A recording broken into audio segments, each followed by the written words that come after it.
ଯାଉଛି ଯାଉଛି। କଣ ଯେ ଏତେ ବାର ବ୍ୟସ୍ତ ଥିଲ? ଗୋଟେ ଡାକରେ ଜବାବ ଦଉନ। ତମେ କଣ ଜାଣିନ? ନାଇଁ ନାଇଁ ତମେ କଣ କିଛି ଜାଣିନ? ମତେ ମୁହୂର୍ତ୍ତେ କୋଉଠି ବସିବାର କି ଶୋଇବାର ତୁମେ ଦେଖିଛ? କାଇଁ ଏମିତି ଅଯଥାରେ ଖଟୁଛ କି? କଣ କହିଲ? ଅଯଥା ଖଟୁଛି? ନାଇଁ ନାଇଁ ମୁଁ ପୁଣି ଅଯଥା ଖଟୁଛି? ଖଟିବିନି? ନ ଖଟିଲେ ମୋ ମୁଣ୍ଡଟା ଆଉ ରହିବଟି? କାଇଁ ତମ ମୁଣ୍ଡ କିଏ କାଟି ପକଉଛି କି? ହେଇଟି ଅନେଇଲ, ମତେ ବିରକ୍ତ କରାଅନି କହୁଛି। ତମେ ସବୁ କିଛି ଜାଣିଛଟି, ପୁଣି ନ ଜାଣିବାର ଅଭିନୟଟା କାଇଁ କରୁଛ ମୁଁ ତ କିଛି ବୁଝିପାରୁନି। ମାନେ ମାନେ ତୁମ ବାପାଙ୍କର ଯୋଉ ହିଟଲରୀ ଶାସନ ଆଗରେ କଣ ମୋର ଏକା? ତୁମର କଣ କିଛି ବି ଅସୁବିଧା ହଉନି? ବାଜ୍ୟ କଥା ବନ୍ଦ କର। ଓହୋ, ମୋ କଥା ଗୁରାକ ତ ସବୁ ବାଜ୍ୟ କଥା, ଆଉ ତୁମ ବାପାଙ୍କ କଥା ଗୁରାକ ଭାରି ବଢିଆ। ମୁଁ ସତେ ଯେମିତି କୋଉଠୁ ଏ ଘରକୁ ଉଡି ଯାଇଛି ଆଉ।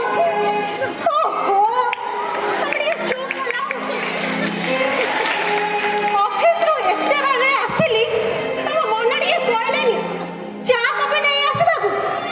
ନଲା, ମୁଁ କଣ ମେସିନ୍ ହେଇଛି? ସୁଇଚ୍ ଚିପିଦେଲେ ଚା ହେଇ ପଡିବ? ରୁହ ମ, ବସେଇକି ଆସି ଆଣୁଛି। ହଉ ହଉ, ଯା ଦେଖ।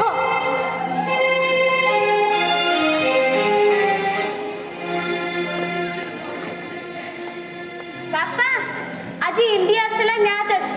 କିଏ ଆଗେ ବ୍ୟାଟିଂ କରୁଛି କି? କେଜାଣି ଜେଜେବାପାକୁ ଟିଭି ଦେଖି ଦେଲି। ଖାଲି ଦେଖି ପାଠ ପଢ, ପ୍ରାର୍ଥନା କର, ନହେଲେ ଏକ୍ସରସାଇଜ କର। ଜେଜେବାପା ବିଗୁଡୁଛନ୍ତି?